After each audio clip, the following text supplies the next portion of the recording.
નમસ્કાર મિત્રો, વિડીયોમાં તમારું સ્વાગત છે। સોશિયલ મીડિયા ઉપર અવારનવાર નવા વિડીયો વાયરલ થતા હોય છે। તો મિત્રો આવો જ આ વિડીયો એક વાયરલ થઈ રહ્યો છે, જેની અંદર ઘોર કળિયુગ આવી ગયો હોય તેવું લાગી રહ્યું છે। મિત્રો સગા સસરાએ તેમની પુત્રવધુ સાથે લગ્ન કરી લીધા છે। મિત્રો જ્યારે તેમને પૂછવામાં આવ્યું કે તેનું કોઈ કારણ, તો મિત્રો તેમના સસરાએ એવું જણાવ્યું છે કે થોડા દિવસ પહેલાં તેના પુત્રના લગ્ન કરવામાં આવ્યા હતા અને તેના પુત્રનું કોઈ કારણસર અવસાન થઈ ગયું હતું। ત્યારબાદ તેમની પુત્રવધુ એકલી પડી ગઈ હતી।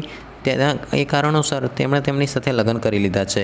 આ વિડીયો ઉપર ઘણા બધા લોકો કમેન્ટ કરી રહ્યા છે। તો મિત્રો આ વિડીયો અંગે તમારું શું મંતવ્ય છે? તો અલગ અલગ લોકો પોતાનું મંતવ્ય આપી રહ્યા છે। ઘણા લોકો કહી રહ્યા છે કે અત્યારે ઘોર કળિયુગ આવી રહ્યો છે, ભગવાન તમારે અવતાર લેવાની જરૂર છે।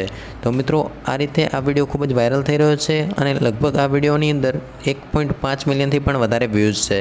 તો મિત્રો બસ આજના વિડીયો પૂરતું આટલું જ। આ વિડીયો તમને કેવો લાગ્યો? તો વિડીયો ગમ્યો તો વિડીયોને લાઇક કરો, શેર કરો અને અવનવા વાયરલ વિડીયો જોવા માટે આપણી આ ચેનલને સબસ્ક્રાઇબ કરો। તો મિત્રો ફરી મળીશું તદ્દન નવા જ વિડીયોમાં નવી માહિતી સાથે। ત્યાં સુધી આવજો। જય હિન્દ, જય ભારત।